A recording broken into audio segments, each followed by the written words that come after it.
família ungida, família o quê? Protegida. Família ungida é uma família protegida. Então abra sua Bíblia, por gentileza, Jó 1, do versículo 1 até o 5. Amém? Jó 1, versículo 1 diz assim: havia um homem na terra de Ur, cujo nome era Jó.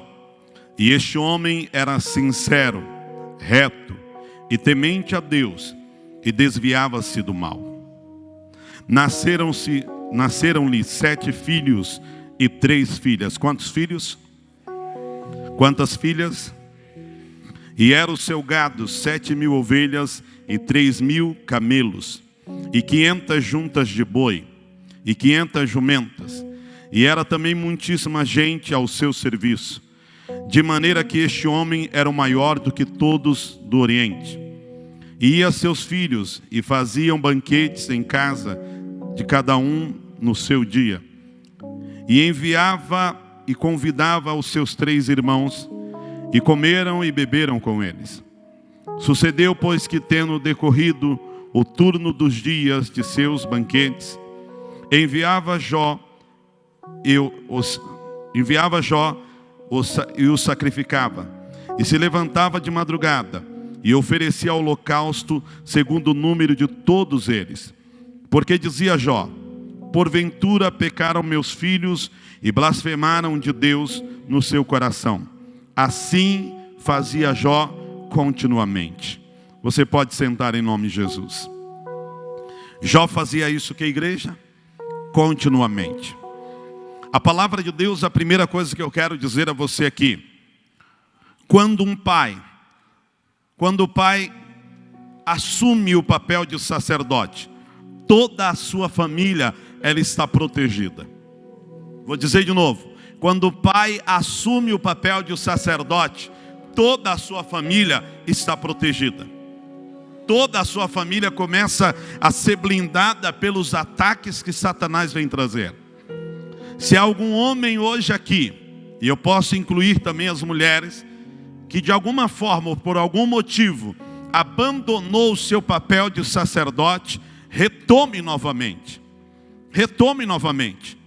Nós temos que entender, e antes de começar a pregar, eu quero falar algo que é interessante. Eu sei que você vai rir um pouquinho, mas eu estava um belo dia em casa com a minha esposa e as minhas 2 filhas, e de repente batem na porta.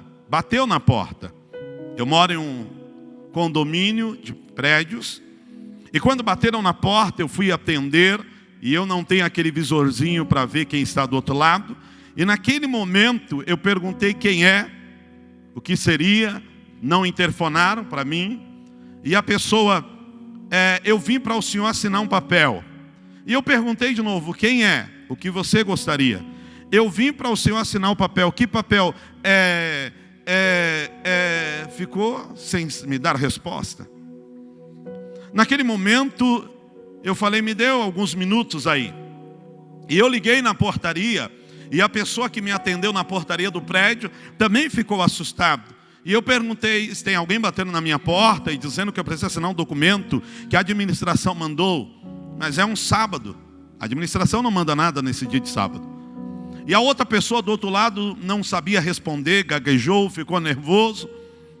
Aí voltei e perguntei, a pessoa já não respondia mais direito. Como eu moro em São Paulo, e a gente sabe que é uma cidade grande, e já morei em prédios aonde entraram em alguns apartamentos. Naquele momento eu comecei a orar e falei para minha esposa: olha, amor, eu não sei quem é, não sei o que está acontecendo, liga lá embaixo de novo, procura saber. Ela ligou e ninguém tinha informação de novo, não sabia o que estava acontecendo. Naquele momento minhas filhas estavam na sala, e elas automaticamente ficaram assustadas: papai, o que é? Até brincamos depois que eu tinha assistido muito filmes, né? E naquele momento ela começou a interceder: pai, se for alguma coisa está quebrado, está cancelado. Eu automaticamente já fui orando, mas peguei o sofá e empurrei para a porta da sala. Automaticamente peguei a geladeira e empurrei para a porta da cozinha. E eu falei: não sei o que é, mas o meu papel de sacerdote é defender minha família. Primeiro, moralmente. Segundo, com segurança. E em terceiro lugar, com oração. Ou seja, eu não sabia que papel era aquele. Segunda coisa, se alguém chuta aquela porta, ela abre. Não tem como não abrir. E a terceira coisa era fazer o quê? Clamar a Deus, dizer: Senhor, blinda esse lugar. Blinda. Já vimos alguns amigos e pessoas que alguém entrou em seu prédio, roubou e fez tantas coisas. E naquele momento que nós estamos ali tentando falar com amigos que moram no prédio, ninguém atendia telefone, ninguém atendia o interfone. Logo depois que passou um bom tempo, me liga alguém da portaria, também muito nervoso, agitado, sem conseguir me responder. E ele diz para mim: Senhor, que a pessoa que foi aí na porta, ele foi para pedir uma assinatura porque tem algo assim assado. Eu falei: primeiro, você está muito nervoso. Você não está me convencendo disso. Aonde eu quero chegar nisso? É que quando nós vimos que não tinha nada, minhas filhas foram para dentro do quarto. E quando nós chegamos lá no quarto, as minhas duas filhas estavam de joelho ao lado da cama, da minha cama e da minha esposa, e elas estavam orando ao Senhor. Elas estavam orando ao Senhor. Elas entenderam que enquanto o pai e a mãe estavam ali criando situações para proteger de alguma forma humanamente, também estávamos orando, mas elas também já tinham um princípio do quê? Da oração. E a Bíblia, a palavra de Deus diz: ensina o teu filho no caminho que deve andar, e ele não se desviará dele. Então, para começar, para você entender, nada na Bíblia é por acaso. Nada na palavra é por acaso. Jó tinha quantos filhos? 7. Filhos homens. Quantas filhas mulher? 3. Havia mais quem? Ele e a esposa. Agora entenda, para a gente começar a caminhar um pouquinho aqui no que Deus quer falar com você. Número 7, o número da perfeição de quem? De Deus. Número 7, o número da perfeição de quem? De Deus. Seus filhos, os 7 filhos homens, um dia se tornariam o quê? Sacerdotes. Um dia eles se tornariam sacerdotes de uma casa. Provérbios 22, 6 diz: instrui o menino no caminho em que deve andar, e até quando envelhecer, não vai se desviar dele. Ensina o menino no caminho que deve andar, e quando envelhecer, ele não vai se desviar dele. A primeira coisa para você que é sacerdote ou sacerdotisa: você tem ensinado os teus filhos no caminho que devem andar? Você tem procurado ensinar os teus filhos? Nós temos colocado, a bispa tem colocado nossas vidas, a minha vida, das minhas filhas em oração, e nós colocamos nossa família em oração. Eu tenho 2 filhas gêmeas, e a mãe colocou algo para elas: o tempo de comunhão delas com Deus. E em casa, não importa se é 5 minutos, não importa se é 10 minutos. Elas até nos perguntou para a mãe: mãe, mas quanto tempo eu tenho que ficar lá no quarto ou na sala em comunhão com Deus? A mãe falou: não importa o tempo. O importante é que vocês tirem um tempo para falar com Deus. E eu vou dizer para você, elas entenderam tanto isso, que todo dia eu acordo com elas fazendo o que, bispa? Louvando ao Senhor. Todo dia eu acordo com elas adorando a Deus, ao ponto delas estarem despertando o vizinho de cima, vizinho de baixo. É vocês as cantoras, é vocês que ficam cantando, é vocês que ficam louvando. Por quê? Porque os filhos de Jó, esses 7 filhos, representam também, como eu te disse, na Bíblia nada é por acaso. O número 7, número do quê? Da perfeição. Deus não queria uma família deturpada para Jó. Deus não queria uma família destruída para Jó. Deus queria uma família completa e perfeita na vida de Jó. Deus quer para a tua casa e para a tua família uma família bendita, uma família abençoada. Segundo ponto, a Bíblia fala sobre 3 pessoas, 3 o quê? Mulheres. Número 3, a Bíblia me fala algo muito importante. Fala sobre a Trindade: Pai, Filho e Espírito Santo. Pai, Filho e Espírito Santo. Entenda bem, toda vez que você deixar a presença de Deus de fora, a presença de Jesus e a presença do Espírito Santo na sua vida ou da sua família, algo vai dar errado. As coisas começam a dar o quê? Errado. As coisas começam a sair fora da visão e da direção de Deus. Agora entenda bem, biblicamente, apóstolo, aonde está isso? Vamos para a palavra, Salmos 127, versículo 1. Se o Senhor não edificar a casa, em vão trabalham os que edificam. Se o Senhor não guardar a sentinela, em vão vigia. Se o Senhor não guardar, em vão vigia a sentinela. Ok, se Deus não for o Senhor dessa nação, se Ele não for o Senhor da sua empresa, da sua casa, inútil será levantar de madrugada, comer o pão de dores. Será que a presença de Deus tem sido constante em sua vida, em sua casa? Será que a presença de Jesus, que cura todas as coisas, está sendo presente, visível, palpável em sua casa? A presença do Espírito Santo está sendo presente, visível, palpável em sua casa? Agora tem mais uma coisa. Haviam mais duas pessoas. E essas duas pessoas representam quem? Jó e sua esposa. Agora vamos para a palavra também para você entender um pouquinho. E essas duas pessoas representam Jó e a sua esposa. Agora olha o que eu vou lhe dizer. Aonde não há concordância, não há aliança. Aonde não há concordância, não há prosperidade. Aonde não há concordância, não há crescimento. Porque a Bíblia diz que não andarão dois juntos, se não estiverem o quê? De acordo. De acordo. Agora escute o que a palavra de Deus diz para você, Eclesiastes 4:9. Eclesiastes 4:9. Melhor é serem dois do que um, porque tem melhor pago o seu trabalho. Porque se um cair, o outro levanta ao seu companheiro. Mas ai do que estiver só, pois caindo não haverá quem o levante. Pois caindo não haverá quem o quê? O levante. Se você lembrar de algo aqui, a Bíblia fala muito claro algo que aconteceu na vida de Jó e da sua esposa. Em Jó 2, versículo 9, a palavra diz assim: então sua mulher lhe disse: ainda retém a tua sinceridade, amaldiçoa ao teu Deus e morre. Estava havendo uma concordância aqui? Sim ou não? Não estava havendo uma concordância. E a Bíblia diz: não andarão dois juntos se não estiver de acordo.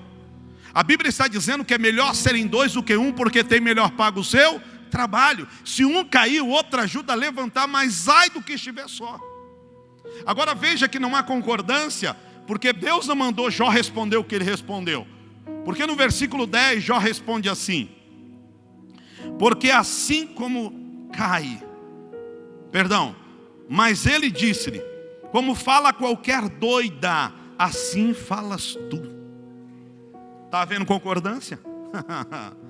Está havendo concordância do homem ou da mulher para restaurar o sacerdócio? Para restaurar uma casa? Pessoas que moram na mesma casa, mas os sonhos são totalmente o quê? Opostos. E ninguém coloca em oração. Ninguém coloca em oração: não, eu quero morar num apartamento, não, mas eu quero morar numa casa, não, mas eu quero um carro maior, não, mas eu quero um carro menor. Porque não há concordância. O filho quer ser advogado, o pai quer que ele seja policial. Exemplos. Não, a filha quer trabalhar na área da culinária, mas a mãe, por ter na vida dela o sonho de ser uma médica, agora quer que a filha seja o quê? Uma médica. Sonhos opostos, direções opostas. Por quê? Porque tudo que você tira do altar de Deus, você perde a direção, você perde a visão. Mas nessa noite eu quero profetizar nessa campanha: família ungida, família protegida. Vocês vão colocar os projetos de vida, os sonhos de vocês no altar, e Deus vai reajustar tudo, e tudo vai cooperar conforme a vontade de Deus. Porque agindo Deus na tua vida, quem impedirá? Quem crê dá um brado de glória a Deus. Porque você vai trazer para o altar. E quando você traz para o altar, você está restaurando tudo. Você começa a restaurar. Ei, com todo amor e respeito, eu falo isso como pastor de igreja. Eu atendo ovelhas. E é por isso que eu venho pregar tanto aqui. Por quê? Porque eu sou pastor. Tenho ovelhas. E o que eu vou falar aqui é o que eu vivo. Mulheres que entram na minha sala chateadas, chateadas, porque queriam uma coisa e o marido quer outra. Maridos que entram no meu gabinete dizendo que estão com raiva, nervoso com a esposa, porque ele está querendo uma coisa e ela está querendo outra. Ei, é hora de você voltar para o centro da vontade de Deus. É hora de você entender que Deus não uniu vocês para divisão, Deus uniu vocês para comunhão. E eu profetizo que toda astuta cilada do diabo vai cair por terra na tua vida, no meio da tua família. Não haverá acusação contra os escolhidos de Deus. Eu tenho uma palavra para dar para a família Catedral nessa noite. Deus vai restaurar o sacerdócio de vocês, e vocês vão passar a viver de glória em glória e de vitória em vitória. Quando nós achamos o segredo, quando nós entendemos o propósito, Deus estava querendo dizer a Jó algo, Deus está querendo dizer a nós algo. 7, número da perfeição de Deus. Vamos restaurar o altar. 3, presença confirmada do Pai, Filho, o quê? E Espírito Santo. 2, que completam, sabe o quê? Governo. 2, que governa, que completa o quê? O governo de Deus. Porque o número 12 é número do quê? De governo. Número de governo. Sabe o que eu quero dizer para você? Deus estava dizendo para Jó: eu quero restaurar o meu governo dentro da sua casa, no meio da sua família.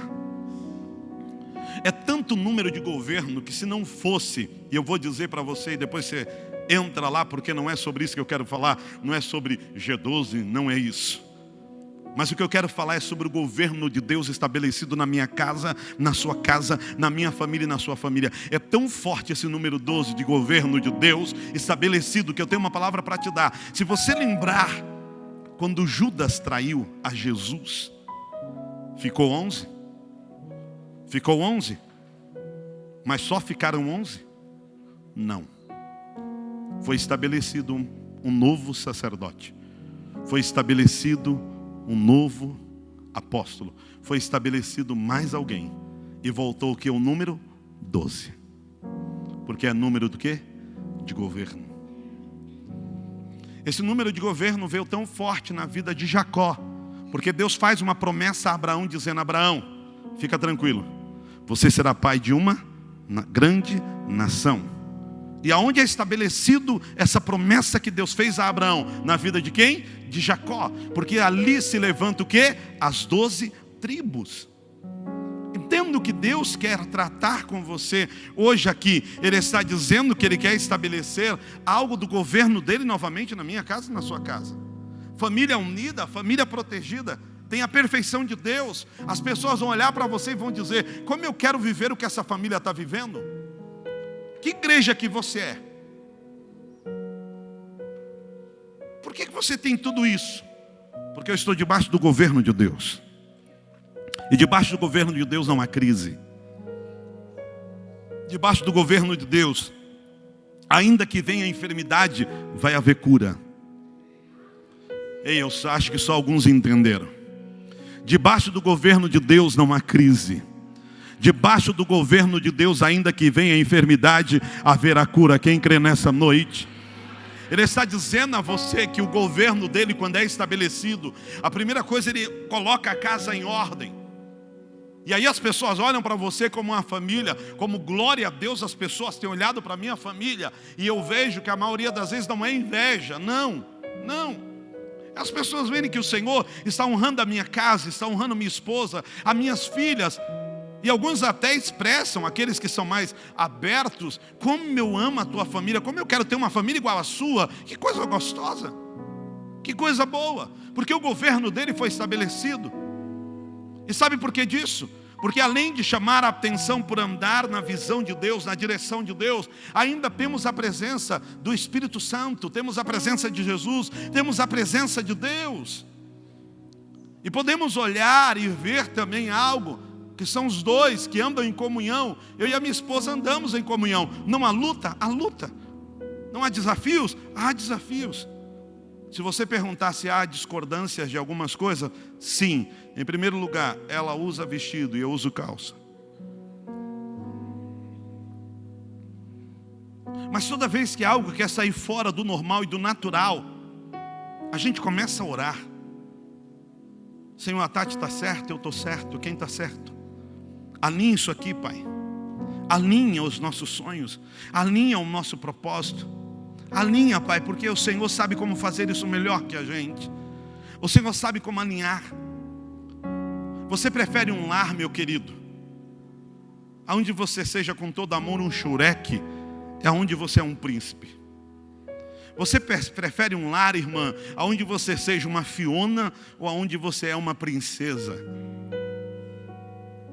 Porque quando nós não andamos em comunhão, as coisas começam a ficar o quê? Deturpada. As coisas começam a ficar de uma forma que não está bela, não está bonita. E o que Deus tem para mim e para você é o melhor dessa terra. O que Deus tem para minha casa, para a sua casa é o melhor dessa terra. A Bíblia diz, não sou eu que o mundo jaz do maligno, mas eu e a minha casa bendiremos o nome do Senhor. Bendiremos o nome do Senhor. Então entenda que Deus, Ele quer restaurar na sua vida hoje o sacerdócio. E o que Jó fez? Qual foi a postura de Jó em restaurar esse sacerdócio? Entenda. Jó oferecia holocausto em favor de cada um dos seus filhos primeiro. Jó oferecia holocausto em favor de cada um dos seus filhos, número 1. Se você quer restaurar o sacerdócio da sua família, se você é pai de um filho só, glória a Deus, você vai orar só por ele. Mas se você é pai de 2 filhos, seja homem ou seja mulher, não adianta você orar assim, ó, Senhor, guarda os meus filhos. Não, porque cada um tem uma maneira de ser e de viver, de pensar e de agir. A Bíblia diz que Jó orava por cada um dos seus filhos. Será que eu vou estar errado no que eu vou falar aqui? Tem filhos que são mais amorosos. Tem filhos que pode ter até amor, mas ele não demonstra. É diferente ou não? Dá para fazer a mesma oração? Dá. Já na área do amor já não dá. Porque um é amoroso demais. E você precisa orar e falar, Deus, tem hora que ele se entrega demais e leva cada pancada, Senhor. Leva na cara, começa a namorar, gostar e daqui a pouco se decepciona, porque se entrega demais. Aí tem aquele outro filho que é retraído, que não quer saber de nada, que quer se esconder, não sabe demonstrar amor. Você vai orar da mesma forma por ele? Não. Senhor, meu filho não nasceu para viver preso. Meu filho não nasceu para viver escondido. Meu filho não nasceu para viver na solidão. Muda. Era essa oração que Jó fazia. Número 1. Jó orava por cada um dos seus filhos. Irmã, não adianta você dizer, Deus, cuida da minha família. Deus vai cuidar, mas Ele está te alertando hoje a orar pelo seu esposo, na direção do seu esposo. Orar pela sua esposa, na direção dela. Orar pelo seu filho homem e sua filha mulher. Orar pelos seus filhos homens e suas filhas mulheres. Mas orar determinando a oração para cada um. Quem está entendendo? Porque quantas vezes nós oramos e parece que Deus não está ouvindo. Um fuma droga, o outro não fuma. Um bebe, o outro não bebe. Um estuda demais, o outro não estuda nada. Dá para orar a mesma coisa? Não. Então a primeira coisa que eu gostaria de falar, quando Jó começa a restaurar o sacerdócio dele, para quem está entendendo, a primeira coisa que ele faz, ele oferecia holocausto em favor de cada um dos seus filhos. Ele oferecia na direção de cada um. Ele orava sabendo a necessidade de cada um. Segunda coisa, seja intercessor da sua família e dos seus filhos. Porque não adianta você jogar essa responsabilidade só para a mulher. Hoje eu acho que eu vim mexer com os homens. Tem muito homem achando que tem uma esposa de oração e joga a responsabilidade só para ela. A responsabilidade também é sua. Daí minha esposa que sabe que todo dia praticamente eu oro até as 3 da manhã. Eu estou ali ligado, eu estou pensando, eu estou orando. E tem o momento dela com as minhas filhas de oração, tem o nosso momento de oração. Mas eu sempre estou blindando minha casa de oração, porque em primeiro lugar, Deus me estabeleceu como sacerdote. Homem, Deus estabeleceu você como sacerdote. Não jogue a responsabilidade só para sua esposa. Passa lá no quarto dos seus filhos, ainda que eles estejam dormindo, abre a porta.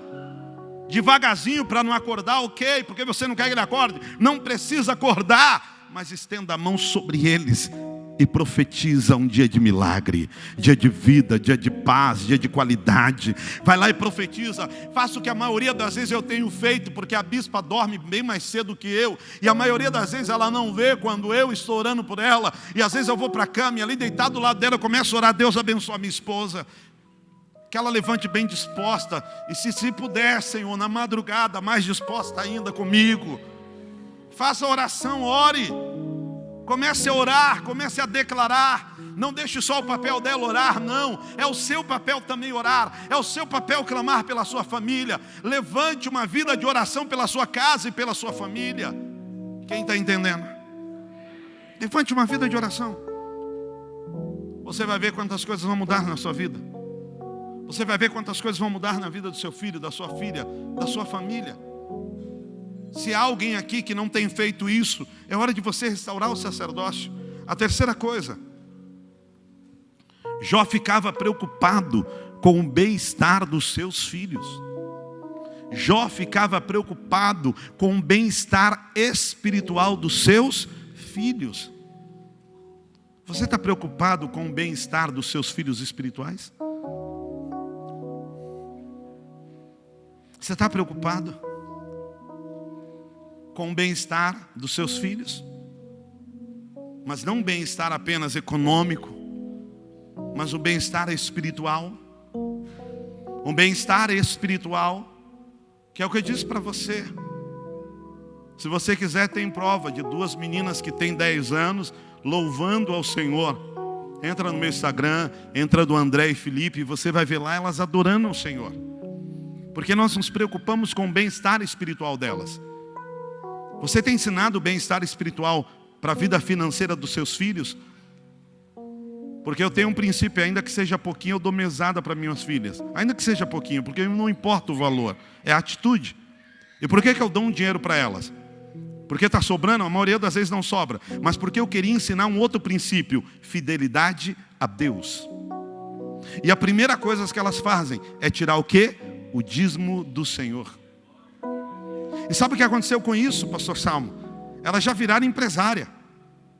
Nós moramos um condomínio de 7 prédios. E as minhas filhas já venderam slime, sei lá como é o nome direito, aquelas massinhas melequenta, elas fazem e saem vendendo para todo mundo. Já fizeram um bom dinheirinho. O mais bonito foi que elas viveram 2 princípios. O primeiro foi logo que elas venderam, elas olharam e falaram: papai, mamãe, precisa tirar o dízimo e dar oferta, né? Isso mesmo. Aí logo depois fomos pregar na Igreja Batista da Lagoinha como família, todos nós. E nós estávamos sentados, eu do lado da Ana Clara e a bispa do lado da Maria Luísa. Daqui a pouco uma delas olharam e disseram assim: papai, eu estou com todo o meu dinheiro. Eu estou com tudo que é meu aqui. Eu posso dar tudo para Deus? Sabe por que elas falaram isso?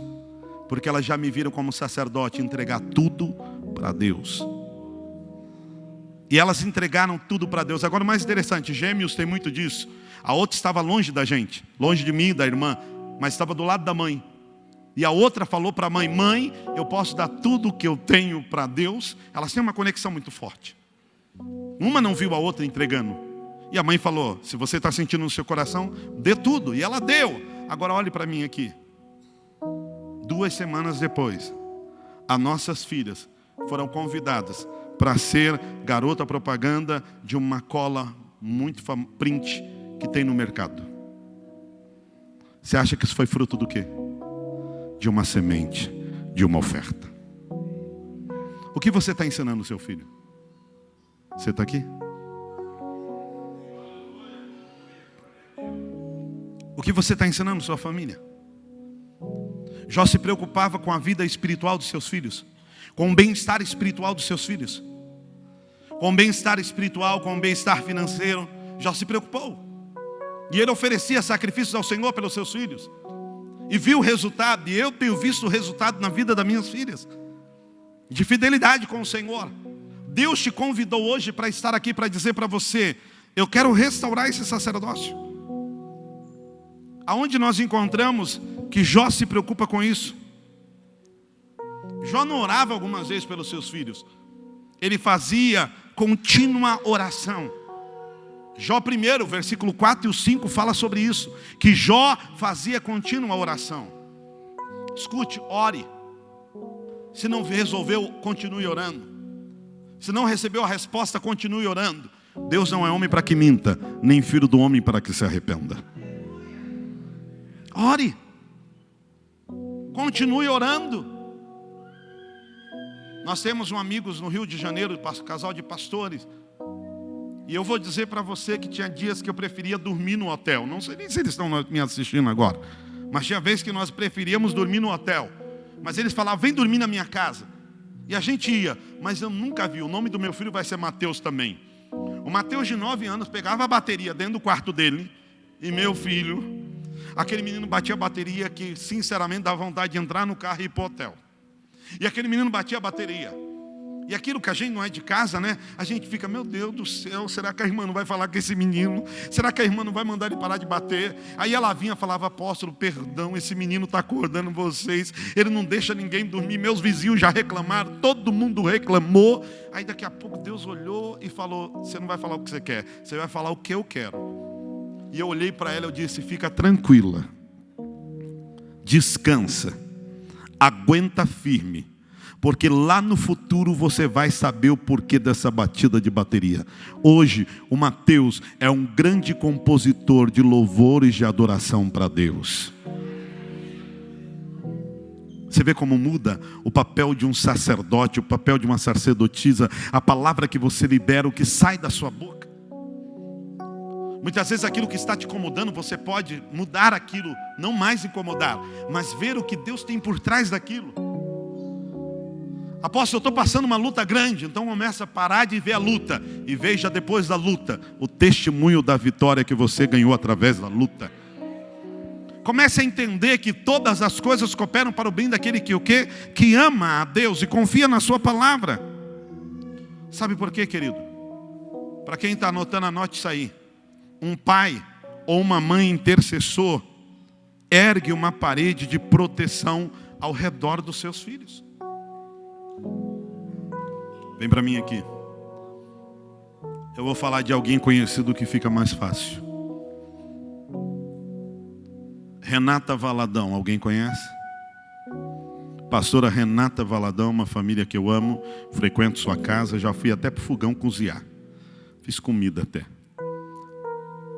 Um dia eu estava sentado por volta de umas 2:30 da madrugada com a pastora Renata na cozinha do pastor Márcio Valadão.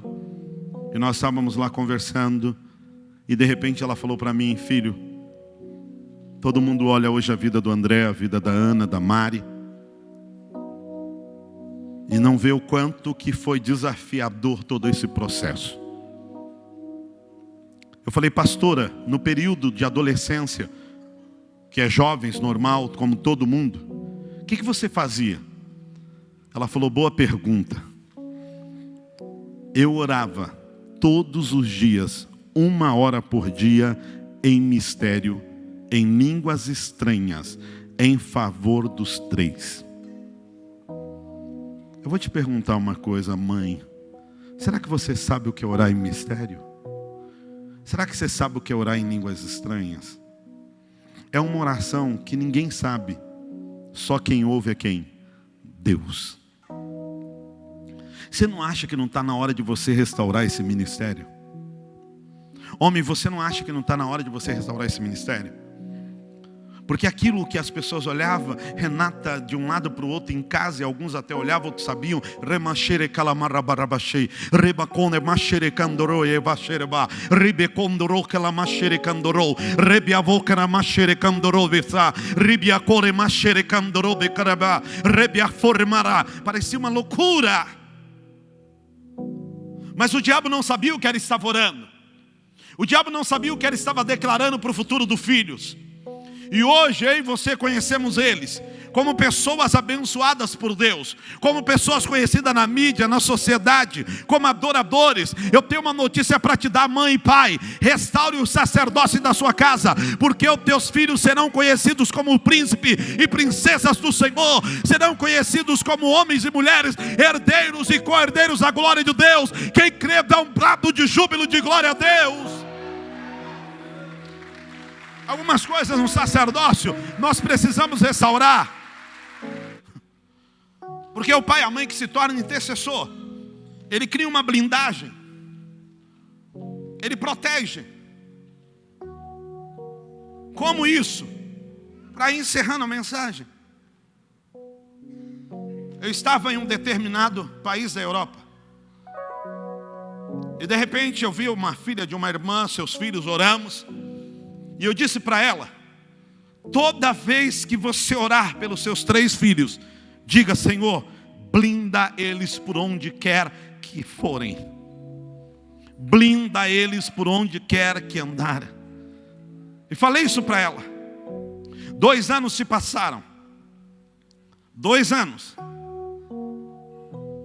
Aquela irmã viaja com a sua família de carro para um determinado lugar, e outros foram de avião. Quando estão lá no local, no campo, onde tem as suas casas, descansando, daqui a pouco alguém entra em contato e diz que seu esposo, seu cunhado e a sua cunhada, que são donos da empresa, precisavam voltar na empresa. Havia ocorrido um problema, e se prepararam todo mundo para voltar. Mas daqui a pouco, as crianças, tanto dela quanto da cunhada, do cunhado, disseram: nós não queremos, nós queremos ficar aqui. E decidiram que eles ficariam e contratariam um avião e levaria depois todo mundo, depois de 4 dias, para casa. E eles voltaram. Aquela irmã chega perto da sua filha caçula que ficou e disse: filha, Deus vai guardar você, Deus vai blindar você. Enquanto a mamãe não está aqui, Deus vai blindar você. Alguém chega para ela e diz assim: se eu não proteger, ninguém protege. Ninguém protege. Aquela irmã continuou dizendo: filha, mas eu creio que Deus vai blindar você. Entraram num avião 6 pessoas, apenas uma sobreviveu. A menina liga para o pai e diz: pai, estamos entrando no avião. Tá bom, meu amor, daqui tantos minutos você está por aqui. Desligou o telefone. 5 a 7 minutos depois, a menina liga para o pai chorando e diz: pai, o avião caiu. Pai, o avião caiu. E o pai fala para ela: filha, para de brincadeira, filha. Não, pai, o avião caiu, pai. Está todo mundo morto. E o pai: filha, para de brincadeira, pai, o avião caiu, pai. E ele disse para a filha: filha, você está onde? Você está vendo alguma coisa? Não, pai, estou vendo uma casa bem longe. Filha, vai andando, se você puder andar, e pede ajuda. E aquela menina saiu de dentro do avião com uma criança ainda viva, mas que estava muito machucado, conseguindo andar um pouco. Mas olhe bem quando você blinda uma família. Olha bem quando você assume o sacerdócio e é o intercessor dos seus filhos. 1000 cairão ao teu lado, 10.000 à tua direita, mas tu não serás atingido. Somente com teus olhos olharás e verás a recompensa dos ímpios, porque tu, ó Senhor, és o meu refúgio. E aquela criança está viva. Eu não sei se você ouviu já falar daquela pessoa que olhou, a mãe abençoou a filha com os amigos para sair de carro. E quando a mãe, é uma história verídica, quando a mãe olha e diz: filha, Deus te abençoe, vai com Deus. A filha diz: só se ele for no porta-mala. O carro bate. A única coisa que sobrou intacta foi o quê? O porta-mala. Não brinque com palavras. Não deixe tua família ao relento. 3 coisas que precisa restaurar no sacerdócio. Número 1, segurança. Segurança no mundo que é físico só? No mundo espiritual. Salmos 91 diz assim, Salmos 91, versículo 1 diz: aquele que habita no esconderijo do Altíssimo, Salmo 90, perdão. Aquele que habita no esconderijo do Altíssimo, a sombra do Onipotente, o quê? Descansará. Direi do Senhor, Ele é meu Deus, o meu refúgio e a minha fortaleza. Quem crê nisso?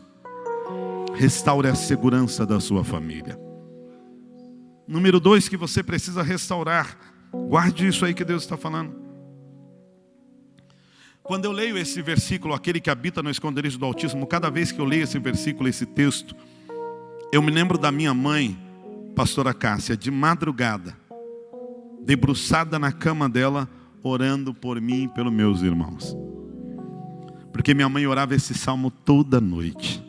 Aquele que habita no esconderijo do Altíssimo, a sombra do Onipotente descansará. Meus irmãos saíam para a balada, saíam para a noitada, e a minha mãe ficava horas e horas ali orando. Às vezes até amanhecia o dia orando, enquanto o último não entrasse dentro de casa. Orando, porque ela entendia que a segurança deles era quem? O Senhor. O Senhor.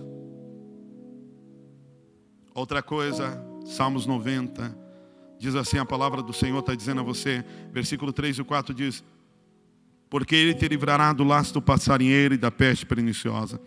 Ele te cobrirá com as suas penas e debaixo das suas asas estará seguro. A sua verdade é escuro o quê? De broquel. Quantos querem essa segurança? Quantos querem esse livramento do Senhor? Quando você blinda a sua família, além de estar segura, ela está em constante o quê? Livramento. Quem crê nisso? Coloque-se de pé, por favor, em nome de Jesus. Terceira coisa. Não temerei a más notícia. Não vou temer o quê? Não temerei o espanto noturno, nem seta que voa de dia, nem peste que anda na escuridão, nem a mortandade que assola meio-dia. 1000 cairão ao teu lado, 10.000 à tua direita, mas tu não serás o quê? Atingido. Por quê? Porque você e sua casa estará blindada por quem? Pelo Senhor. Pelo Senhor. A maldição não pode permanecer na sua casa. Por quê? Porque no versículo 10 diz: mal nenhum te sustentará, nem praga alguma chegará à sua tenda. Praga nenhuma vai permanecer na sua tenda, quem crê? Jó tinha filhos, mas ele orava por cada um, direcionado. Por quê?